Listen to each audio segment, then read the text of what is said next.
Akkam jirtu daawwattoota keenya kun oduu afaan Oromoo TV isaatirraa isiniif darbuudha. Angalaani Tarreessaati. Guyyaadhaan gaddaa galgala kan mootummaa wayyaaniitiin qabamanii hidhaman Dr. Mararaa Guddinaa qabeenyi isaanii humna tika mootummichaatiin akka saamame maatii isaanii irras miidhaan qaamaa akka ga'e beekameera. Pirezidaantiin Paartii Koongireesii Federaalistii Oromoo Dr. Mararaa Guddinaa afeerraa Paarlaamaa Awurooppaatti Beeljiyeem Biraazilitti waa'ee haala qabiinsa mirga namoomaa yeroo ammaa Itoophiyaan keessa jiru ilaalchisuun miseensota Paarlaamaa Awurooppaa wajjin tibbana waan mari'ataniif mootummaa wayyaaniitiin yommuu qabaman manni jireenyaa isaanii loltoota mootummaa meeshaa waraanaa hidhatan baay'eedhaan marfamee akka ture namoonni ijaan argan dubbatan. Sababni Dr. Mararaan hidhamaniif labsii yeroo hatattamaa darbuun hoogganaa Arbanyoos Gimboot Sabaat Profeesar Biraanuu Naggaa wajjin waltajjii tokko irratti argaman kan jedhu akka ta'e himameera. Haala qabiinsa mirga namoomaa Itoophiyaa keessa jiruuf ragaa akka ba'aniif Paarlaamaan Awurooppaa Dr. Mararaa Guddinaa Profeesar Biraanuu Naggaa fi Atileet Fayyisaa Leellisaa afeeree ture. Dr. Mararaan kan afeeramanii fi waltajjii tokko irratti kan argaman afeerraa Paarlaamaa Awurooppaatiin ta'ee osoo jiru mootummaan Itoophiyaa maaliif sababa kana dhiyeessee akka isa hidhe gaaffii guddaa ta'ee jira. Dr. Mararaan yeroo ammaa mana hidhaa Maayikilaawii jedhamuun beekamu keessatti hidhamanii akka jiran gabaafamaa jira. Dr. Mararaan haala qabiinsa mirga namoomaa Itoophiyaa keessa jiru ilaalchisuun ragaan ba'an mootummaa Itoophiyaa akka hin gammachiisne himameera. Miseensi Paarlaamaa Awurooppaa Aanaa Maaree Goomes gama isaaniitiin oduu hidhamuu Dr. Mararaa yeroo dhagaan baay'ee akka rifatan BBC'tti himaniiru. Gamtaan Awurooppaa mootummaa Itoophiyaa irratti tarkaanfii cimaa fudhachuuf akka yaalan himaniiru. Mootummaan Itoophiyaa paartilee siyaasaa uummata Oromoo bakka bu'an uummataaf dubbatan diiguuf karoora yeroo dheeraaf karoorfateen miseensota Paartii Koongireesii Federaalistii Oromoo baay'ee hidhee jira. Yeroo ammaa pirezidaantii paartichaa Dr. Mararaa fi obbo Baqqalaa Garbaa dabalatee miseensonni koree hojii raawwachiistuu paartichaa irra caalaa manneen hidhaa mootummaa wayyaanee keessatti dararamaa jiru. Dr. Mararaan gara mana hidhaa Maayikilaawii geeffamuudhaan duratti mana isaanii keessatti sa'aatii 6 ol to'annoo humna tika wayyaanee jala oolanii qabeenyi isaanii sakatta'amaa akka ture beekameera. Humni tika mootummaa wayyaanee qarshiidhaaf qabeenya adda addaa mana Dr. Mararaatii kan saaman yoo ta'u dargaggoota isaan guddisan lamas hidhuun barameera. Namoota Dr. Mararaatti dhiyaatan irraa akka barametti biyya Awurooppaatti yemmuu deebi'an akka hidhaman beekaa biyyatti galan jechuun dubbatu. Yemmuu Dr. Mararaan biyya Awurooppaa turanis miidiyaa mootummaa wayyaaneetiin duulli maqaballeessuuf yakkuu akka isaan irratti geggeeffamaa ture ni beekama. Dr. Mararaa Guddinaa bara mootummaa Dargii waggaa 7 oliif mana hidhaa keessa turuun isaanis waan yaadatamuudha.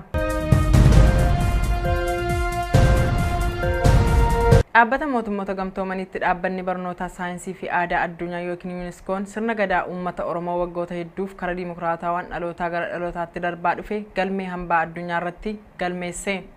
UNESCOon walgahii 11ffaa tibbana magaalaa Finfinneetti taa'een sirna gadaa uummanni Oromoo karaa aadaatiin ittiin bulaa turee fi dagaagina dimokiraasii yeroo ammaa addunyaan irra geesseef ka'umsa ta'e kana galmee hambaa addunyaa irratti kan galmeesse uummanni Oromoo sirna dimokiraasii osoo hin jalqabin dura sirna gadaa madda dimokiraasii fi bulchiinsaa ta'een rakkoo tokko malee aangoo waliif dabarsaa ture waan ta'eef UNESCOotti galmaa'uu danda'eera. Sirni gadaa ijaarsa sirna dimokiraasii yeroo ammaa addunyaan irra geesseef gumaacha guddaa akka gumaache hayyoonni ragaa bahanii jiru. Sirni bulchiinsa gadaa uummanni Oromoo osoo akka ammaa teknooloojiin hin babal'atin dura aadaa, duudhaa fi beekumsa qabu dhalootarraa gara dhalootaatti akka darbuuf gargaareedha. Sirni gadaa sirna cimaa amantii, siyaasa, aadaa fi sirna walitti bu'iinsi ittiin furamuu qaba. Kana malees kabajamuu mirga dubartootaa fi mirga namoomaa kan haammate ta'uunsaa beekamaadha. Uummanni Oromoo eegumsa naannoof xiyyeeffannaa kennuun qabeenya uumamaa kunuunsuun barbaachisaa fi murteessaa akka ta'e sirna gadaa isaatiin labsachaa tureera.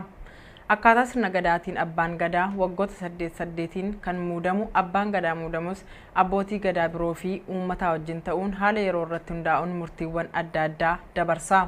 Sirni gadaa hambaa addunyaa ta'ee UNESCOon akka galmaa'uuf hayyoonni Oromoo, abbootiin gadaa fi hawaasni Oromoo gahee guddaa gumaachaniiru.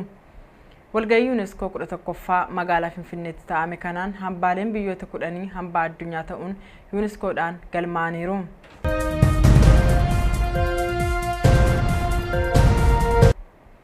Abbootiin qabeenyaa biyya alaa kan Itoophiyaa wajjin walqixa liqii akka argataniif imaammanni liqii akka irra deebi'ee sirreeffamu himame. Boordiin investimentii ministeera muummeetiin hoogganamu murtii dhiyeenya kana baankiin misooma Itoophiyaa murteesse diiguun dureeyyoonni investimentii ililii kuduraa fi muduraa irratti bobba'an dureeyyoota biyya keessaa wajjin walqixa liqii akka argataniif murteessuusaa miidiyaaleen biyya keessaa gabaasaniiru. Qajeelfamni baankii misooma Itoophiyaa duraanii abbootii qabeenyaa biyya alaa hojii investimentii irratti bobba'uuf barbaadan baasii investimentichaa 50% akka of danda'an kan murteessu ture. Qajeelfamni mootummaan bifa haaraan qopheesse kun abbootiin qabeenyaa biyya alaa hojii investimentii irratti akka hin bobbaaneef gufuu itti ta'eera jedhame.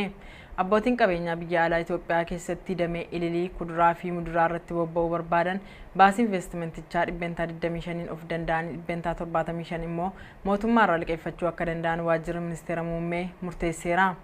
Baankiin misooma Itoophiyaa kaampaaniiwwan faayidaan addaa kennamaafii ture sharafa biyya alaa hanga barbaadamu argamsiisuu hin dandeenye jechuun carraa addaan liqii argatan akka hafu murteesse. Bara darbee daldala alaa irraa galii daalaara biiliyoona 5 argachuuf karoorfame keessaa walakkaa qofti akka argame ragaa ministeera daldalaa ni mul'isa. Galiin daldalaa biyyattiin argattu waan irrateef kuusaan sharafa biyya alaa baay'ee xiqqaataa dhufeera. Kun immoo guddina diinagdee biyyattiif balaa guddaa akka ta'e ogeeyyoon diinagdee tilmaamaniiru. Baankiin misooma addunyaa gamsaaniin galiin daldala alaa irraa argamu waan xiqqaateef diinagdeen Itoophiyaa 6% qofaan guddachuu danda'a jedheera. Mootummaan Itoophiyaa garuu bara kana diinagdee biyyattii 12% guddate jechuun tilmaama baankii addunyaa irraa fagaate tilmaameera.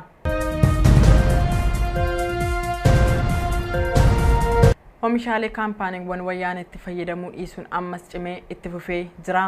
Uummanni Amaaraa tarkaanfii oomishaalee kaampaaniiwwanii fi qabeenya wayyaanetti hin fayyadamnu jedhee jalqabe cimsee itti fufee jira. Kun immoo qabeenya wayyaanee akka malee miidhaa jira jedhame. Uummanni Amaaraa magaalota gurguddoo naannicha keessa jiraatu qabeenya wayyaanee kan akka biiraa daashin, biiraa raayyaa, simmintoo masaaboo fi baasii salaam itti fayyadamuu dhiisuun ejjennoo isaa cimsee jira. Baasiin salaam jedhamu tajaajila geejjibaa biroo irratti miidhaa qaqqabsiisuun damee geejjibaa olaantummaadhaan dhuunfachuuf tattaafachaa ture. Yeroo ammaa garuu tarkaanfii uummanni itti fayyadamuu dhiisuu fudhateen miidhamaa akka jiru ogeessonni damee geejjibaa irratti bobba'an isaatitti himaniiru. Baasiin salaam guyyaatti Finfinneedhaa gara magaalota naannoo Amaaraatti duraan yeroo 7 ol kan imalu yoo ta'u amma garuu gara 3tti gadi bu'ee jira. Magaalota akka Gondar, Baahir Daarii fi Dabra Maarqositti nama tokko osoo hin fe'in duwwaa deddeebi'aa akka jirus himameera. Tajaajila geejjibaa magaalaa Gondarii gara Finfinneetti baasiiwwan 4 kennaa tureera. Amma garuu baasii tokko qofaan tajaajila kennuuf yaalaa jiras jedhame. Tibbana immoo magaalota 3 keessaa nama 10 qofa fe'ee gara Finfinnee akka deeme namoonni argan dubbataniiru. Uummanni naannichaa qabeenya wayyaanetti fayyadamuun humna maallaqaa gabbisnee fi rasaasa ijoolleen keenya ittiin du'an hin binnuuf jechuun waadaa galeera. Uummanni naannoo Amaaraa yeroo ammaa kana waadaa qabeenya wayyaanetti hin fayyadamnu jechuun gale cimsee itti fufee jira.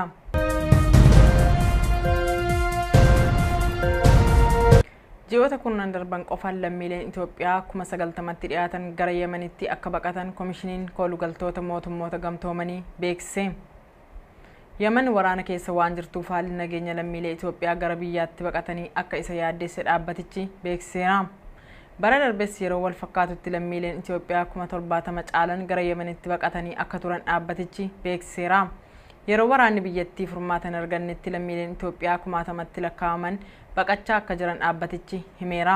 Bifuma wal fakkaatuun ji'oota 10 darban lammiileen Somaaliyaa 17,000 gara Yemenitti akka baqatan Aljeeziraan dhaabbaticha wabeeffachuun gabaaseera.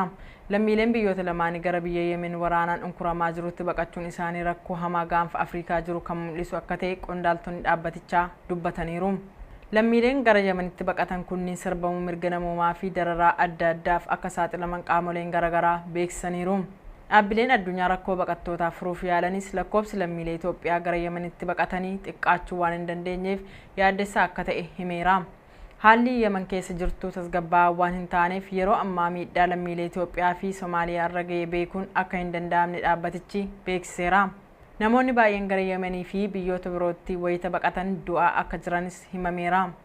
Ji'a darbee qofaa lammiilee Itoophiyaa dirqisiifamanii Yemenii gara Jibuutiitti ergaman 70 keessaa 20 ol akka du'an ni yaadatama.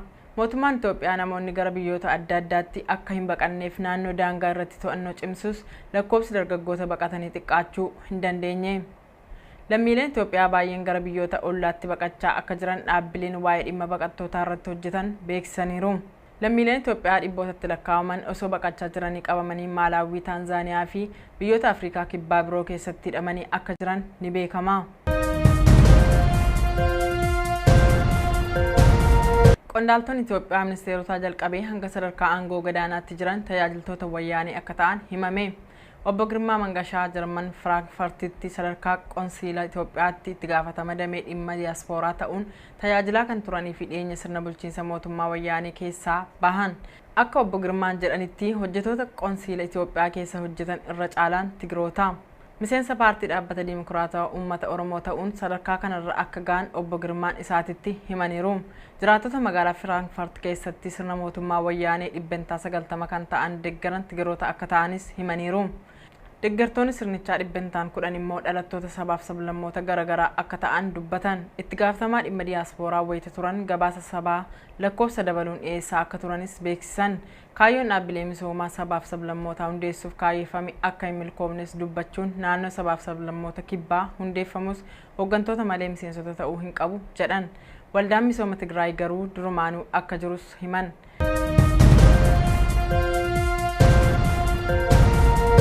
Oduun guyyaarraaf qabanne kanuma oduu biroon hanga walitti deebinutti turtii gaarii.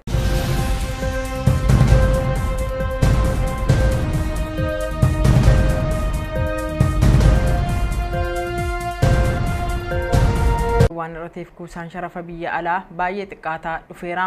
Kun immoo guddina diinagdee biyyattiif balaa guddaa akka ta'e ogeeyyoon diinagdee tilmaamaniiru. Baankiin misooma addunyaa gamsaaniin galiin daldala alaa irraa argamu waan xiqqaateef diinagdeen Itoophiyaa 6% qofaan guddachuu danda'a jedheera. Mootummaan Itoophiyaa garuu bara kana diinagdee biyyattii 12% guddate jechuun tilmaama baankii addunyaa irraa fagaate tilmaameera.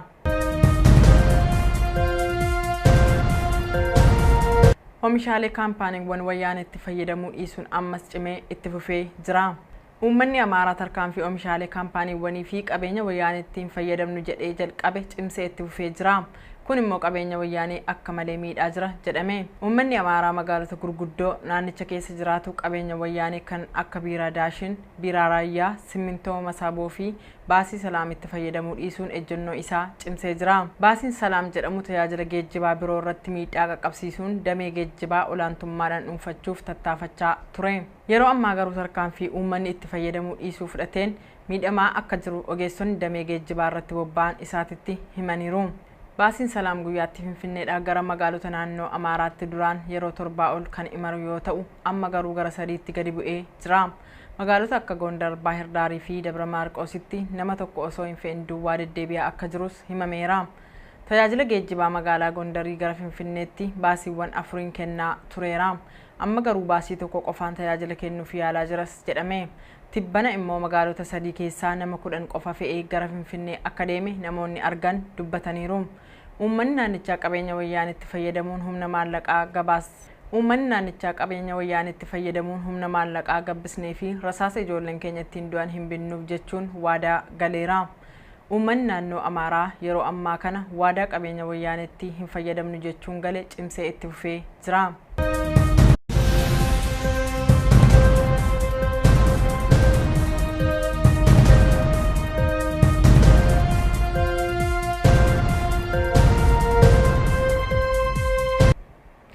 Akkam jirtu daawwattoota keenya, kun oduu afaan Oromoo TV isaatirraa isiniif darbuudha. An Galaanee Tarreessaati.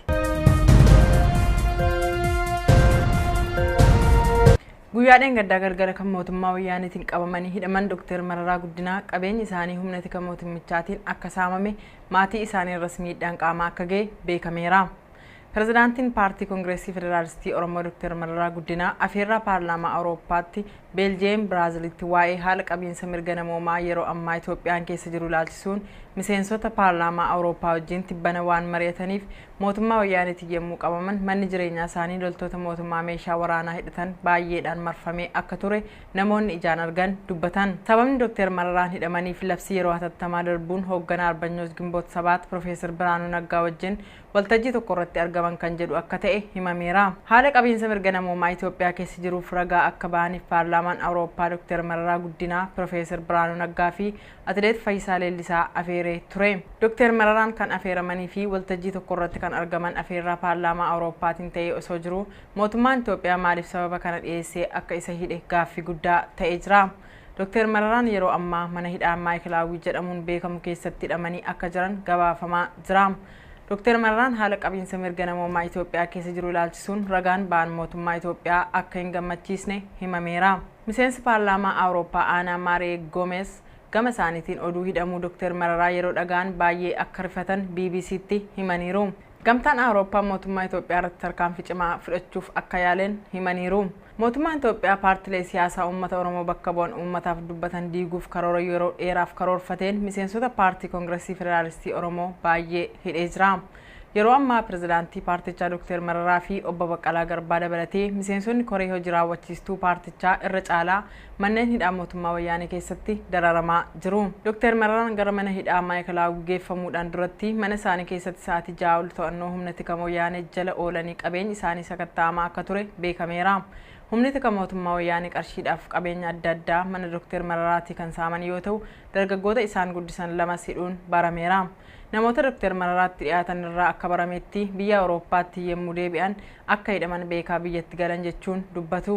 Yemmuu Dr. Mararaan biyya Awurooppaa turanis miidiyaa mootummaa wayyaaneetiin duulli maqaballeessuuf yakkuu akka isaan irratti geggeeffamaa ture ni beekama.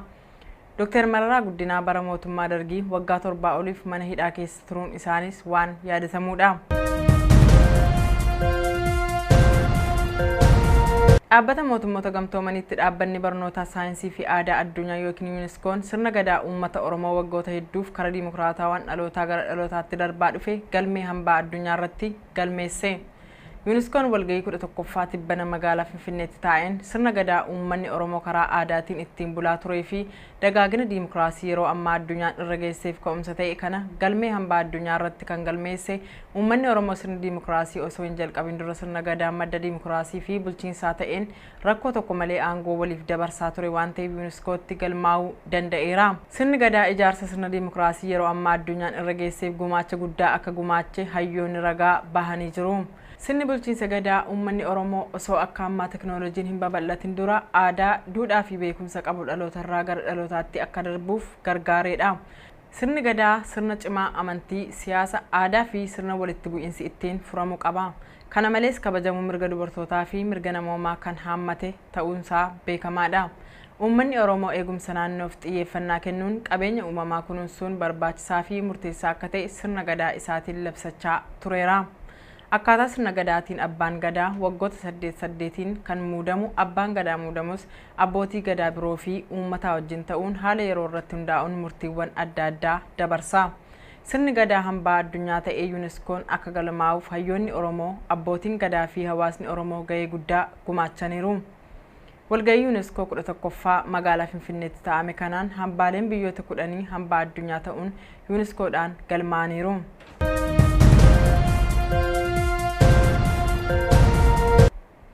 Abbootiin qabeenyaa biyya alaa kan Itoophiyaa wajjin walqixa liqii akka argataniif imaammanni liqii akka irra deebi'ee sirreeffamu himame.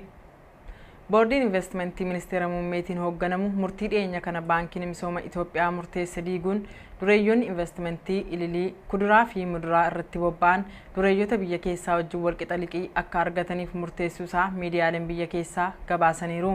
Qajeelfamni baankii misooma Itoophiyaa duraanii abbootii qabeenyaa biyya alaa hojii investimentii irratti bobba'uuf barbaadan baasii investimentichaa 50% akka of danda'an kan murteessu ture. Qajeelfamni mootummaan bifa haaraan qopheesse kun abbootiin qabeenyaa biyya alaa hojii investimentii irratti akka hin bobbaaneef gufuu itti ta'eera jedhame. Abbootiin qabeenyaa biyya alaa Itoophiyaa keessatti damee ililii kuduraa fi muduraa irratti bobba'uu barbaadan baasii investimentichaa 25% of danda'an 75% immoo mootummaa irraa liqeeffachuu akka danda'an waajjirri ministeera muummee murteesseera. Baankiin misooma Itoophiyaa kaampaaniiwwan faayidaan addaa kennamaa fi ture sharafa biyya alaa hanga barbaadamu argamsiisuu hin dandeenye jechuun carraa addaan liqii argatan akka hafu murteesse. Bara darbee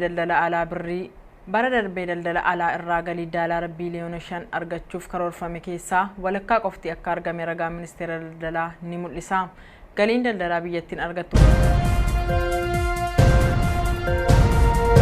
Ji'oota kurnan darban qofaan lammiileen Itoophiyaa 90,000tti dhiyaatan gara Yemenitti akka baqatan Komishiniin Koolugaltoota Mootummoota Gamtoomanii beeksise. Yemen waraana keessa waan jirtuuf haalli nageenya lammiilee Itoophiyaa gara biyyaatti baqatanii akka isa yaaddeesse dhaabbatichi beeksiseera. Bara darbees yeroo wal fakkaatutti lammiileen Itoophiyaa 70,000 caalan gara Yemenitti baqatanii akka turan dhaabbatichi beeksiseera. Yeroo waraanni biyyattii furmaata hin argannetti lammiileen Itoophiyaa 60,000tti lakkaa'aman baqachaa akka jiran dhaabbatichi himeera. Bifuma wal fakkaatuun ji'oota 10 darban lammiileen Somaaliyaa 17,000 gara Yemenitti akka baqatan Aljeeziraan dhaabbaticha wabeeffachuun gabaaseera. Lammiileen biyyoota lamaanii gara biyya Yemen waraanaan unkuramaa jirutti baqachuun isaanii rakkoo hamaa gaanfa Afrikaa jiru kan mul'isu akka ta'e qondaaltonni dhaabbatichaa dubbataniiru. Lammiileen gara Yemenitti baqatan kunniin sarbamuu mirga namoomaa fi dararaa adda addaaf akka saaxilaman qaamoleen garaagaraa beeksisaniiru. Dhaabbileen addunyaa rakkoo baqattootaa furuuf yaalanis lakkoofsi lammiilee Itoophiyaa gara Yemenitti baqatanii xiqqaachuu waan hin dandeenyeef yaaddessaa akka ta'e himeera. Haalli Yemen keessa jirtu tasgabbaa'aa waan hin taaneef yeroo ammaa miidhaa lammiilee Itoophiyaa fi Somaaliyaa irra ga'e beekuun akka hin danda'amne dhaabbatichi beeksiseera. Namoonni baay'een gara Yemenii fi biyyoota birootti wayita baqatan du'aa akka jiranis himameera. Ji'a darbee qofaa lammiilee Itoophiyaa dirqisiifamanii Yemenii gara Jibuutiitti ergaman 70 keessaa 20 ol akka du'an ni yaadatama. Mootummaan Itoophiyaa namoonni gara biyyoota adda addaatti akka hin baqanneef naannoo daangaa irratti to'annoo cimsus lakkoofsi dargaggoota baqatanii xiqqaachuu hin dandeenye. Lammiileen Itoophiyaa baay'een gara biyyoota ollaatti baqachaa akka jiran dhaabbileen waa'ee dhimma baqattootaa irratti hojjetan beeksisaniiru. Lammiileen Itoophiyaa dhibbootatti lakkaa'aman osoo baqachaa jiranii qabamanii Maalaawii, Taanzaaniyaa fi biyyoota Afrikaa kibbaa biroo keessatti hidhamanii akka jiran ni beekama.